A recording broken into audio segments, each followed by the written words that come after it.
Saudara, gelombang PHK tengah terjadi di tanah air. Ribuan pekerja harus kehilangan mata pencaharian. Di tengah kondisi tersebut, ada hal yang harus dipastikan, yakni pesangon dan pencairan BPJS Ketenagakerjaan dan juga kesempatan mendapatkan pekerjaan baru.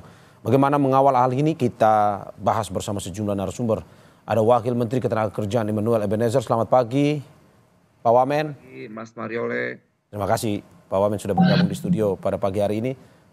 Ketua Umum Konfederasi Aliansi Serikat Buruh Indonesia atau KASBI, Sunarno. Mas Sunarno, terima kasih Mas sudah ada di studio pagi ini. Selamat pagi Mas. Dan juga mantan karyawan Sritex, Arief Wahyu Irwandi. Mas Arief, terima kasih sudah bergabung di Dialog Sapa Indonesia pagi hari ini. Sebelum saya bertanya ke Mas Arief, kami dari Kompas TV, pertama-tama izinkan kami untuk turut prihatin dengan kondisi yang menimpa Mas Arief dan juga teman-teman di PT Sritex atas apa yang terjadi, dan kita harapkan apa yang dilakukan saat ini dipenuhi hak-haknya dan juga yang terbaik buat Mas Arief dan juga teman-teman di karyawan PT Sritex tersebut. Sama-sama Mas.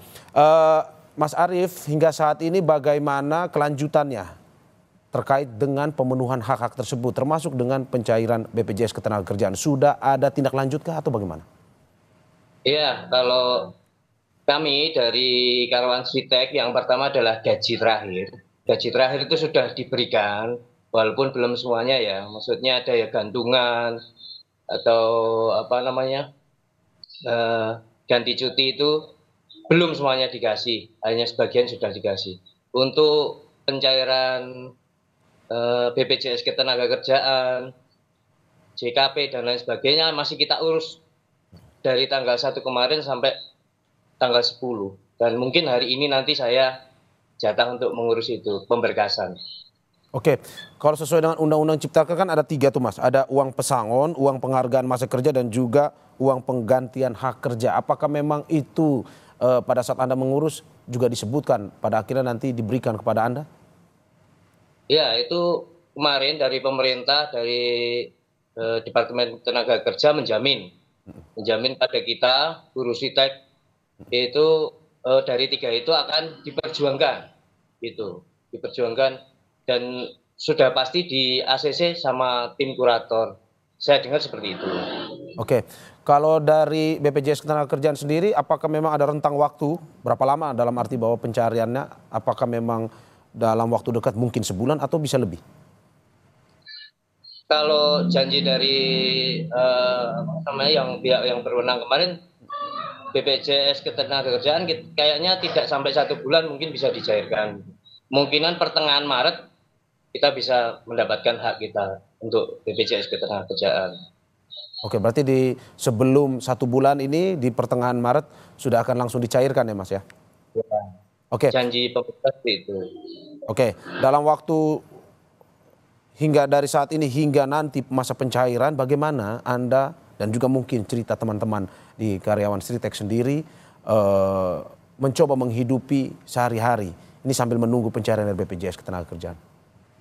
Ya, banyak dari kami yang sementara ini istilahnya ikut bekerja lepas lah, sebagai buruh proyek, sebagai pekerja di pasar, banyak lah. Sebenarnya istilahnya banyak dari kita yang punya inisiatif ke arah situ, tapi juga banyak juga dari teman-teman kita yang mohon maaf sudah umurnya di atas rata-rata, ya tinggal menunggu saja. Atau kita masih berharap, kita masih yakin bahwa nantinya Sritex itu bisa bangkit gitu loh, bisa buka lagi. Sebenarnya terbesit dalam hati kita itu Sritex itu bisa, Sritex itu mampu seperti itu. Cuma kita masih menunggu, kebanyakan dari teman-teman seperti itu. Masih tersimpan harapan dalam hati Anda bahwa suatu saat Anda akan kembali menginjakkan kaki di Sritex? Saya yakin mampu untuk bangkit. Apa yang membuat Anda dan mungkin teman-teman karyawan mantan PT Sritex yang akhirnya membuat yakin? Ya, kita kan setiap hari bertemu, melihat bagaimana sumber daya yang ada di Sritex itu, mulai dari mesin, mulai dari sumber tenaga kerjanya, itu bahan bakunya sebenarnya semuanya tersedia. Saya yakin Bapak Immanuel Ebenezer juga tahu itu, kondisi itu sebenarnya. Jadi saya yakin sekali nanti suatu saat dengan pemilik yang baru atau yang gimana atau dengan investor asing yang lain, saya yakin mampu bangkit Sritek. Itu Mas. Rindu dengan kondisi ataupun keadaan kerja di Sritex, Mas? Pasti, pasti. Semua sudah seperti keluarga, Pak. Masih saling berkomunikasi sampai saat ini menanyakan kabar ataupun kondisi? Masih, memang sampai saat ini kami selalu berhubungan dalam satu grup ya. Jadi dari banyak grup mengkomunikasikan tentang lowongan pekerjaan, kegiatan sehari-hari, kemudian informasi dari perusahaan tentang jadwal pengurusan, berkas-berkas seperti itu masih, komunikasi masih tetap berjalan. Ada cerita miris apa mungkin yang bisa Anda bagikan kepada kita dalam arti bahwa seperti tadi Anda bilang ada yang umurnya sudah atas Anda. Ya. Kita sedih ya, kita di PHK ketika menjelang bulan Ramadan. Otomatis kita mempersiapkan untuk persiapan Lebaran. Itu banyak sekali dari rekan-rekan kita yang mau menikah nantinya di setelah Lebaran. Ada teman-teman yang anaknya masih kecil-kecil, butuh biaya sekolah, butuh semuanya lah. Sedangkan di bulan ini dipastikan kebutuhan pokok itu pasti ada kenaikan. Kebutuhan misalnya apa untuk sandang itu pasti ada kenaikan. Dan itu dibutuhkan untuk Lebaran nanti, hari raya nanti gitu. Jadi nggak cuma saya, semuanya pasti mengalami itu, sedih itu. Seberapa terdampak di keluarga Anda dalam arti bahwa ini ada PHK terjadi walaupun memang pada pertengahan bulan nanti akan ada BPJS Ketenagakerjaan akan mencairkan itu, tapi seberapa terdampak di keluarga Anda selama sisa-sisa hari ini menunggu pencairan? Ya, kalau di keluarga kami sudah dari 4 bulan yang lalu kita sudah mempersiapkan diri untuk hal yang terburuk. Jadi kemungkinan nggak terlalu terdampak. Ya. Kita sudah mempersiapkan semuanya. Jadi sudah. Tapi banyak dari teman-teman kan yang belum siap dengan ini. Gitu. Oke, saya ke Pak Wamen. Pak Wamen, bagaimana melihat bahwa ini tindak lanjutan? Tadi Mas Arief sendiri sudah mengatakan bahwa para pekerja menunggu hingga pertengahan bulan Maret, bahwa sudah ada janji dari BPJS Ketenagakerjaan untuk mencairkan apapun yang menjadi hak dari para pekerja atau mantan pekerja di Sritex tersebut.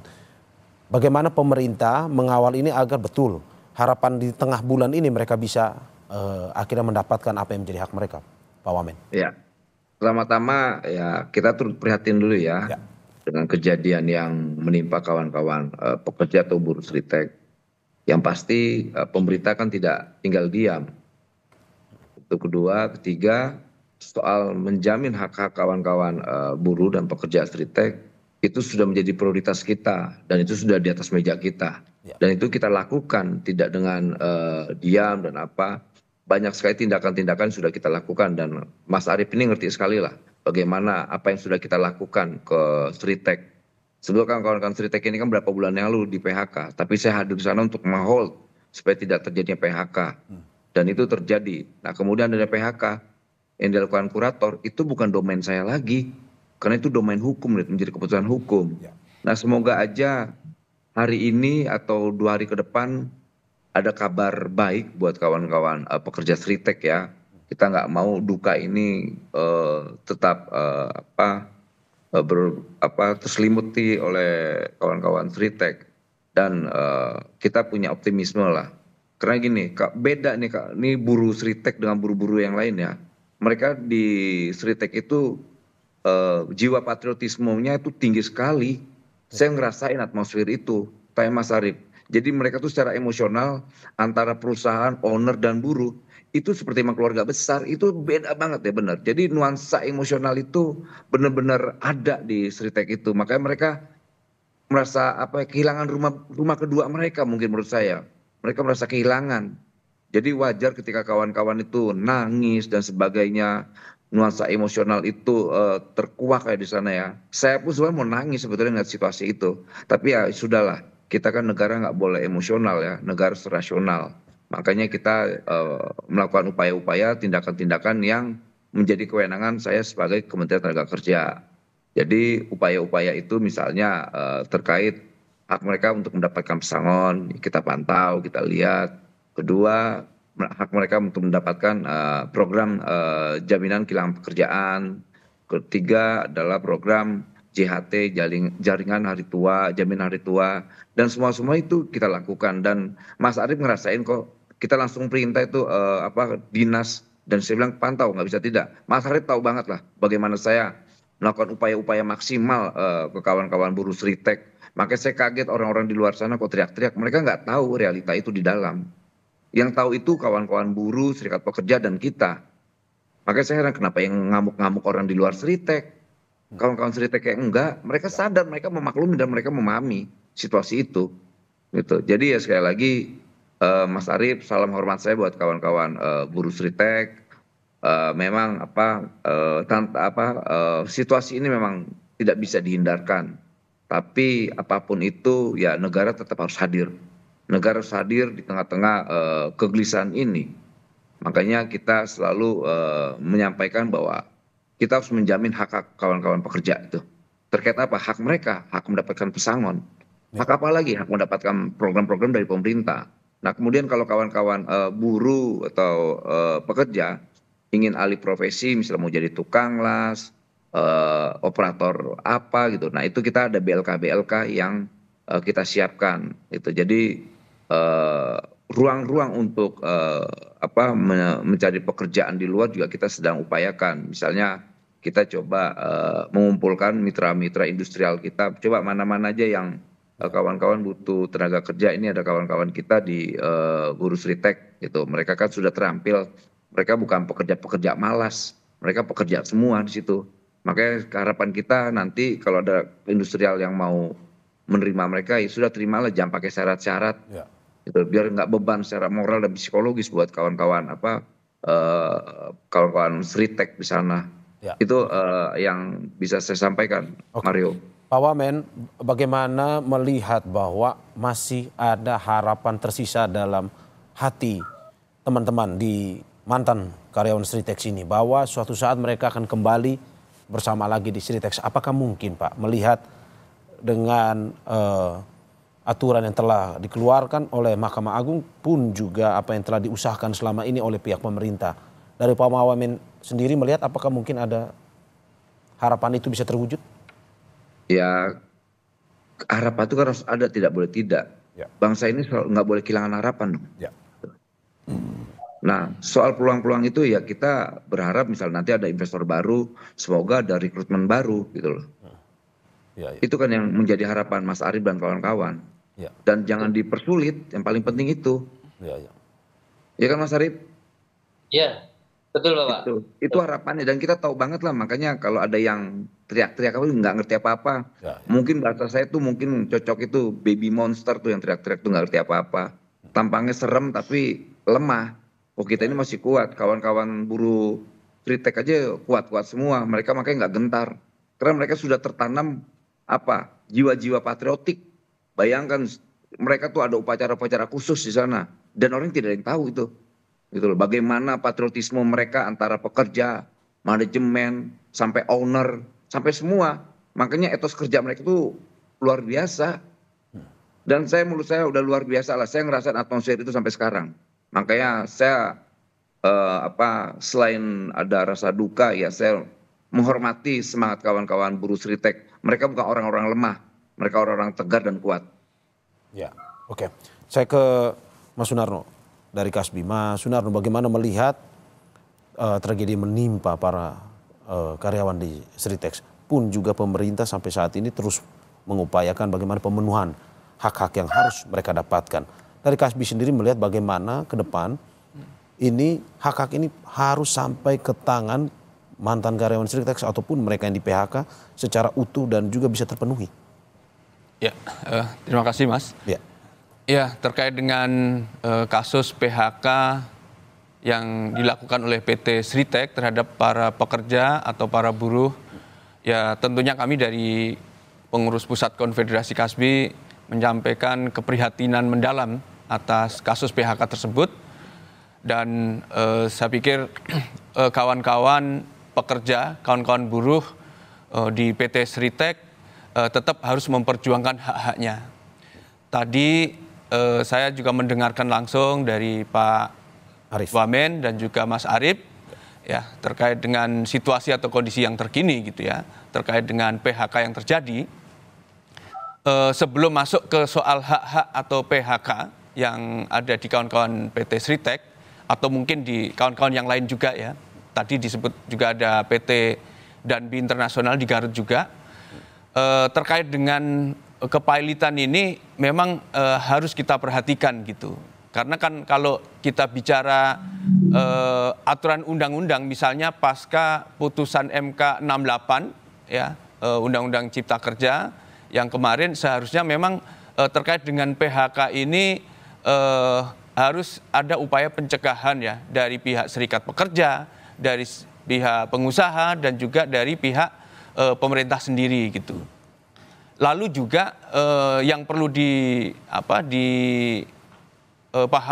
terkait dengan PHK sendiri kan kenapa fenomena PHK karena pilot ini muncul gitu. Karena kemarin mungkin saya juga menyampaikan terkait dengan pengurangan hak pesangon yang dilakukan oleh perusahaan gitu ya, yang tadinya misalnya seharusnya itu kalau perusahaan rugi misalnya di Undang-Undang 13 2 kali PMTK, lalu kalau kemudian ada pilot 1 PMTK, 1 kali PMTK. Nah sekarang ini kan menjadi setengah PMTK, artinya ini ada pengurangan hak-hak pesangon. Nah di sini saya kekhawatiran kami gitu ya, ada terjadi monopoli atau manipulasi dari perusahaan-perusahaan yang sengaja ya untuk melakukan PHK terhadap buruhnya yang memang masa kerjanya itu sudah puluhan tahun, Mas. Jadi ini kan selisihnya kan sangat banyak gitu ya kalau terjadi PHK. Maka kami juga masih belum clear soal kepailitan ini, apakah benar kepailitan ini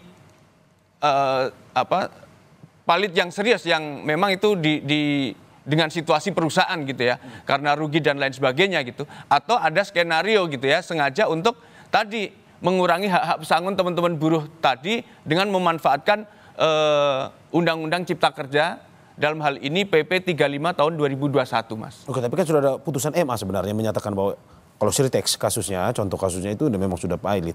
Dalam arti bahwa Anda melihat masih ada permainan seperti itu atau seperti apa? Ya, justru karena di Sritek ini kan ini perusahaan tekstil terbesar ya, bisa dikatakan terbesar dan karyawannya puluhan ribu gitu ya. Yang kita khawatirkan ini kalau dari kita, dari serikat pekerja, dari pemerintah enggak melihat kasus ini lebih dalam, ya khawatirnya ini jadi tren juga nih bagi perusahaan-perusahaan yang lain gitu. Nanti tiba-tiba muncul perusahaan ada dipilotkan gitu dari pihak biasanya itu perusahaan-perusahaan suppliernya atau vendor-vendor gitu, Mas. Nah ini yang saya khawatirkan. Makanya saya juga meminta kepada Pak Wamen agar proses ini benar-benar diawasi gitu. Ya jangan sampai nanti justru teman-teman pekerja ini justru dikorbankan gitu. Karena kalau di sini ya, misalnya tanggung jawab PHK itu setelah dipilotkan itu kan jadi masalahnya itu kan ada di kurator, Mas. Ya. Nah, nanti itu sudah kan bukan di perusahaan awalnya lagi ya? Bukan. Dia sudah diserahkan ke kurator ya? Dengan kurator, lalu nanti kan ada lelang perusahaan ya kan, harus dijual tuh. Nah, kita kan juga nggak tahu nanti apakah hak pesangonnya itu bisa dicukupi dari hasil penjualan dari asetnya tadi gitu. Nah ini kan juga yang saya khawatirkan dari proses ini tadi disampaikan oleh Pak Wamen, dengan proses pengawalan ini ya memang harus ketat gitu. Dari pemerintahan daerah ya, misalnya di Snaker Kabupaten Sukoharjo, Bupati, lalu juga dari Gubernur Jawa Tengah. Ya, harus lebih intens lagi untuk memastikan dari hak-hak teman-teman buruh ini. Ya tidak hanya Sritek, tetapi memang dari Kasbi sendiri melihat bahwa seluruh perusahaan yang akhirnya memphk-kan karyawannya ini yang pada akhirnya terus menjadi tanda tanya ya, Mas. Betul. Jadi bukan hanya Sritek, ada di Garut, ada di PT Danbi, ada juga di PT Bapintri dan juga ada di Kalimantan Barat itu PT Duta Palma di Sambas. Ya, oke. Oke, saya ke Pak Wamen. Pak Pak Wamen, bagaimana mengawal apa yang dikhawatirkan oleh Kasbi ini, di mana saat ini untuk terkait dengan pesangon dan segala macam sudah bukan di pihak perusahaan utamanya, tetapi di kurator, dan bagaimana kurator itu memenuhi hak-hak atau pemenuhan hak dari para karyawan tersebut sehingga mereka bisa mendapatkan seluruh hak sepenuhnya. Tapi jangan dijawab dulu Pak Wamen, kita saksikan usai jeda berikut. Saudara, sebelum kita lanjutkan dialog kita pada pagi hari ini, kami akan ajak Anda untuk memantau situasi terkini pasca pemutusan hubungan kerja karyawan PT Sritex yang kini tengah melengkapi berkas pencairan dana BPJS Ketenagakerjaan. Informasi terkini kita tanyakan langsung ke jurnalis Kompas TV Nikolaus Irawan yang sudah berada di Sukoharjo di Jawa Tengah. Selamat pagi Mas Niko. Bagaimana proses pencairan BPJS Ketenagakerjaan untuk mantan pegawai Sritex dari pantauan yang Anda ingin sampaikan kepada kita dan kapan bisa dicairkan?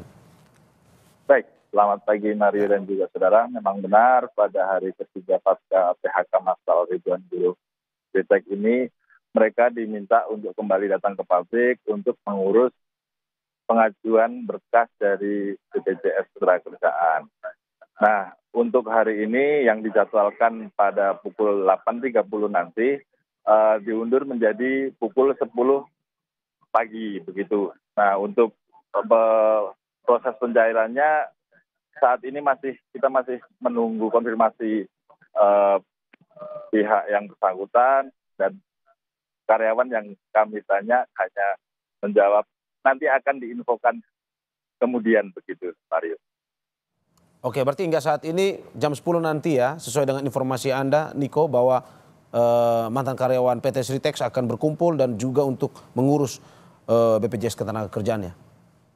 Ya, betul sekali. Nanti pukul 10 mereka baru akan berbondong-bondong datang ke pabrik untuk menyerahkan berkas-berkas yang diminta seperti NPK, buku peserta BPJS, kemudian fotokopi KK, fotokopi KTP, dan fotokopi buku tabungan. Begitu, Mario.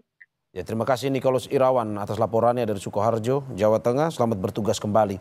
Dan saya kembali bersama para narasumber saya. Ada Wakil Menteri Ketenagakerjaan Immanuel Ebenezer, ada Ketua Umum Konfederasi Aliansi Serikat Buruh Indonesia atau Kasbi, Sunarno, dan juga mantan karyawan Sritex Arif Wahyu Irfandi. Saya ke Pak Wamen. Pak Wamen, bagaimana tadi kelanjutan bahwa ada ketakutan, mungkin juga kekhawatiran dari Kasbi yang mengatakan bahwa ini perusahaan pada akhirnya apakah mungkin saja harus akan menghindari terkait dengan pesangon atau tidak, karena saat ini sudah bukan di tangan perusahaan lagi tetapi sudah di tangan kurator untuk memenuhi hak-hak dari karyawan yang terkena PHK tersebut. Bagaimana pemerintah ini mengawal agar ini sampai ke tangan masyarakat yang terkena PHK?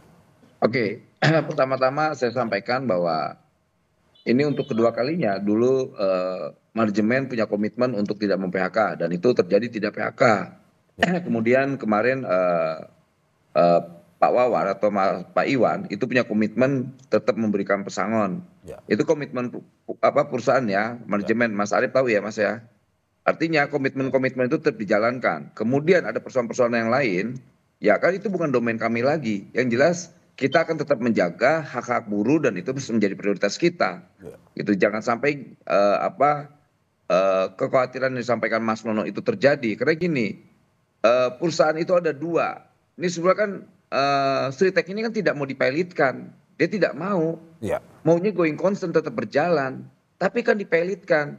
Beda dengan modus-modus di industri yang lain. Memang sengaja untuk meminta dipilotkan untuk apa? Menghindar dari kewajiban-kewajiban perusahaan untuk membayar kawan-kawan buruhnya, pekerjanya. Nah kalau Sritex ini beda Pak.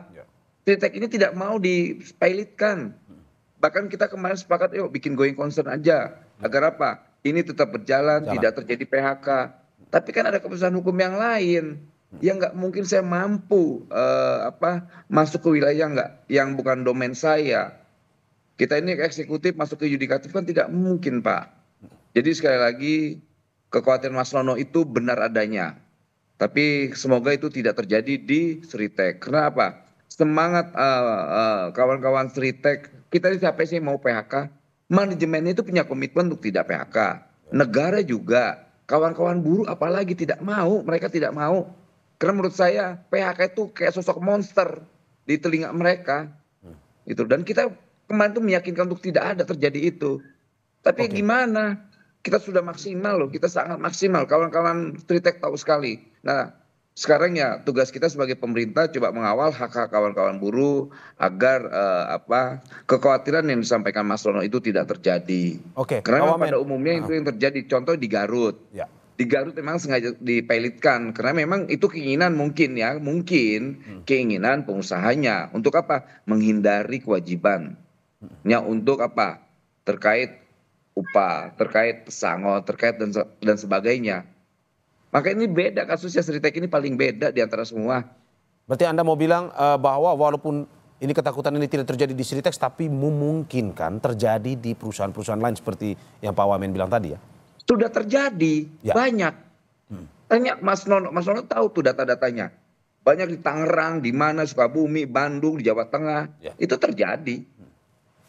Itu terjadi, menghindari untuk kewajiban-kewajiban perusahaan terhadap kawan-kawan buruh banyak. Nah ini di Sritek beda. Dan bagaimana pengawasan pemerintah, Pak Wamen? Dalam arti bahwa ini yang mungkin perusahaan-perusahaan yang memungkinkan terjadi untuk dalam tanda kutip mencoba untuk mempilotkan untuk menghindar hak karyawannya. Nah kita ini kan Menteri Tenaga Kerja, Kementerian Tenaga Kerja. Kami hanya domain kami terkait bagaimana membangun harmonisasi, kemudian menjaga kewajiban-kewajiban buruh, kemudian supaya tidak ada PHK. Nah di luar itu ya itu kan penegak hukum yang bisa melakukannya, kami tidak bisa menjangkau itu. Tapi data dan segala macam dari pihak kementerian pun juga sudah bekerja dengan aparat penegak hukum ya Pak? Ya semoga kita akan melakukan kolaborasi agar ke depan ini hal-hal yang seperti ini bisa kita meminimalisir lah. Karena kan nggak boleh juga di pemerintah aja. Nanti kita kan akan menggandeng kawan-kawan serikat pekerja atau serikat buruh. Kemudian apalagi hari ini kemarin ada beberapa bulan yang lalu institusi kepolisian kita buat namanya Desk Ketenagakerjaan. Jadi komitmen-komitmen antar lembaga ini sudah mulai membaik lah ya. Apalagi nanti ini kan saya ke Garut nih, ke PT Ultimate Nobel Indonesia. Di situ ada penerimaan sekitar 10.000 tenaga kerja. Dan saya semoga juga saya hadir di tempat-tempat kawan-kawan yang di PHK itu alis-alis itu apa tuh? Di tempatnya Mas Nono, basisnya Mas Nono ini. PT Danbi. Jadi apa Mas Nono? PT Danbi Internasional, Pak. Ya semoga saya bisa hadir di sana juga nemuin kawan-kawan pekerja. Saya ini selalu keliling ke kawan-kawan, belum langsung di mana itu di Pekalongan. Itu perusahaan dipilotkan dengan kuratornya, kabur orangnya, kasihan lihat kawan-kawan buruh yang nangis-nangis, gitu. Jadi banyak banget persoalan buruh ini, tapi kan kita tidak tinggal diam, kita tetap kerja, kita melakukan upaya-upaya yang maksimal, gitu. Memang kita mampu ngeliat tetesan air mata buruh, nggak mampu Pak, karena itu saudara saya semua. Itu saudara saya semua, gimana saya ngeliat saudara-saudara saya nangis. Sakit hati saya sebetulnya. Ini saya tegar-tegarin aja, saya bergaya aja nih tegar nih. Padahal hati saya tuh runtuh sebetulnya ngeliat kawan-kawan buruh nangis. Saya ngebayangin anaknya sekolah, anaknya makan, bayar kontrakan, belum lain-lain. Itulah persoalannya. Tapi nggak apa-apa. Beban ini harus saya pikul, saya nggak mundur sedikit pun. Sekali lagi saya bukan tipikal orang yang cengeng. Saya hadapin persoalan itu, beban itu saya hadapi. Saya yakin doa-doa buruh menyertai hidup saya. Saya ke Mas Arief lagi. Mas Arief, ada usulan ataupun solusi dari pemerintah yang menyediakan lapangan kerja, ada 10.000 lebih lapangan kerja di Sukoharjo. Itu untuk membantu mantan karyawan Sritex yang terkena PHK. Dari Mas Arief maupun juga dengan teman-teman karyawan yang lain, apakah memang ini menjadi solusi jangka panjang pula untuk bisa menghidupi keluarga, ataupun ada solusi lain yang mungkin bisa ditawarkan ke Pak Wamen? Ya kalau dari kami ya, dari pekerja mantan ex-Sritex ya, yang utama adalah kita minta untuk realisasi masalah hak-hak kita dulu aja. Kalau istilahnya lowongan kerja yang baru, memang kita udah dapat info banyak sekali lowongan kerja yang dibuka di Sukoharjo. Ya. Tapi kembali lagi saya utarakan bahwa banyak dari kami yang saat ini usianya mungkin lebih dari apa yang dipersyaratkan atau syarat formal untuk masuk ke perusahaan tersebut gitu. Jadi saya minta diperhatikan juga untuk rekan-rekan ex-Ritek yang notabene umurnya sudah lebih dari 45 tahun lah seperti itu.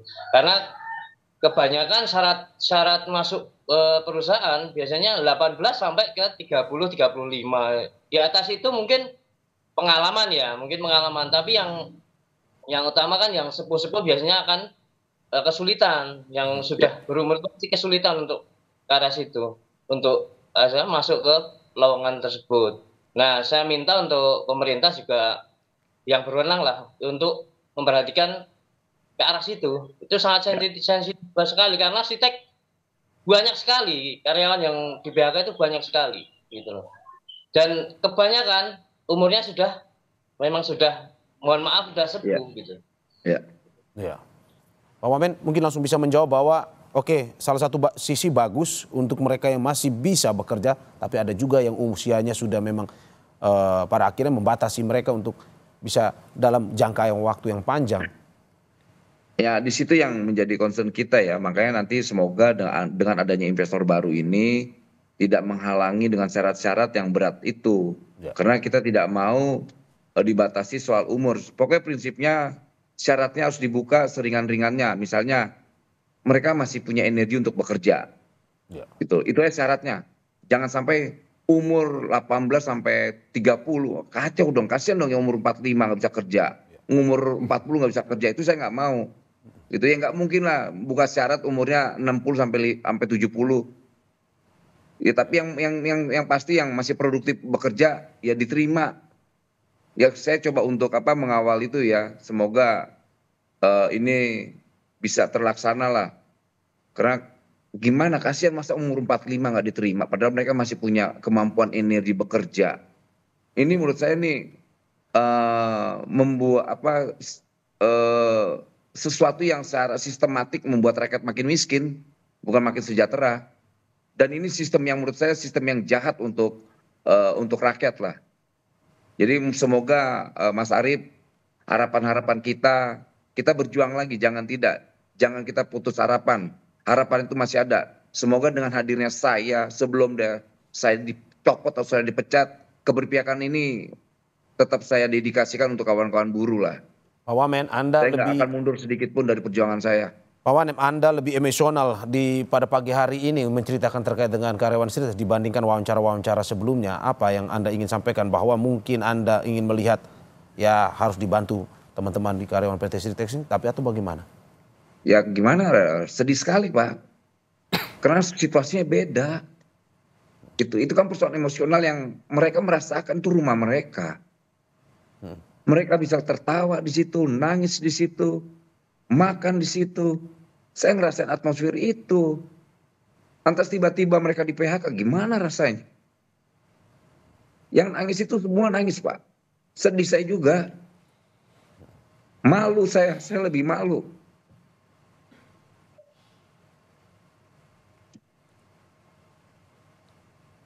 Yang bisa kita lakukan cuma berdoa, udah nggak ada lagi. Ya tapi kan saya harus tegar, nggak bisa enggak. Saya harus hadapin semuanya. Saya nggak mau sedikit pun mundur, nggak mau. Nggak ada, saya nggak mau mundur. Biarinlah orang menghina saya nggak apa-apa. Tapi biar rakyat yang mencatat itu semua, biar Tuhan yang mencatat, saya nggak mau. Semua saya ya sedikit pun saya nggak mundur, karena saya yakin presiden saya melakukan hal yang terbaik buat bangsa ini. Dan saya melakukan apa yang menjadi perintah beliau. Jadi saya nggak akan mundur sedikit pun. Kalaupun dipecatlah nggak apa-apa saya. Tapi saya tidak melakukan hal-hal yang menyimpang. Karena ini sikap saya adalah soal keberpihakan. Keberpihakan terhadap kawan-kawan buruh, pekerja dan semuanya. Saya ngerasain menjadi pengangguran. Saya merasakan menjadi buruh. Sakit Pak. Tuh. Jadi Mas Arief, salam buat kawan-kawan, anak di rumah, istri. Ya saya mohon maaf sekali, saya tidak mampu menjangkau persoalan keputusan hukum yang dilakukan oleh kurator. Itu Mas Arief. Terima kasih, Pak. Saya mohon maaf sekali, Mohon maaf sekali saya. Ya, Pak Arief, ini adalah sebuah kesempatan di mana Pak Arief juga bisa, walaupun Pak Wamen belum bisa ke sana, tapi ini adalah sebuah kesempatan dari Pak Arief dan juga teman-teman karyawan Sritex bisa memberikan atau masukan kepada Pak Wamen dan juga memberikan pernyataan langsung kepada Pak Wamen. Dari Mas Sunarno dari Kasbi. Mas Sunarno, bagaimana melihat ke depan, apa yang solusi jangka pendeknya dari pemerintah kepada karyawan agar ini karyawan bisa terpenuhi, bisa kembali, dapur bisa ngebul, dan juga mereka bisa hidup walaupun pada akhirnya terkena PHK ini? Ya, terkait dengan PHK ini Mas, satu orang, 2 orang, atau bahkan sampai puluhan ribu orang gitu ya. Ini kan sebenarnya bukan hanya sekedar angka atau statistik gitu ya. Karena saya yakin teman-teman buruh atau pekerja ini mereka juga punya beban luar biasa gitu. Punya tanggungan gitu ya dengan anak-anaknya, entah keluarganya, istrinya dan lain sebagainya. Artinya mereka bekerja ini tentu untuk memperjuangkan untuk kehidupan yang lebih baik bagi keluarganya. Nah, kasus PHK ini memang harus dilihat lebih dalam lagi. Jadi kenapa ada tren PHK, kemudian ada pilot segala macam ini ya. Saya pikir tugas dari kita, dari serikat pekerja, dari pemerintah, dari pengusaha, ya bagaimana meminimalisir atau melakukan pencegahan terhadap PHK-PHK ini. Lalu kalau memang PHK ini tidak bisa terhindarkan, jadi hak-hak kaum buruh itu memang harus diberikan. Dari mulai hak pesangon, uang masa kerja, dan juga untuk pengobatan maupun perumahan gitu. Harusnya perusahaan ya itu bisa memberikan hak-hak itu. Jadi jangan pas situasi rugi lalu kemudian teman-teman buruh ini dibuang gitu. Seperti istilahnya itu makan kacang lupa kulitnya gitu kan. Nah, perusahaan ya ini untuk ke depan, perusahaan-perusahaan yang lain harus ada perencanaan, harus ada planning bagaimana hak-hak pesangon buruh ini memang sudah dipersiapkan gitu. Jangan pas situasi lagi buruk, lagi rugi, lalu kemudian terjadi PHK, lalu hak dari teman-teman buruh ini nggak diberikan. Termasuk misalnya tadi dicontohkan di teman-teman di PT Sritex. Lalu juga ada teman-teman kita ini Mas, di PT Duta Palma, di perusahaan sawit gitu. Karena ini perusahaannya disita oleh kejaksaan, lalu teman-teman itu juga terlantar. Lalu juga tadi di PT Danbi Internasional, lalu juga di PT Bapintri di Cimahi, di Sumedang ada PT Natatek, lalu ada PT KFC, lalu ada juga yang baru ini ada Tip Top katanya Mas.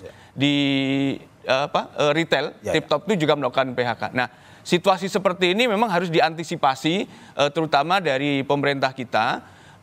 Harus melihat lebih dalam lagi terkait problem PHK ini. Jadi jangan sampai fenomena PHK ini benar-benar menjadi gelombang PHK atau badai PHK beneran.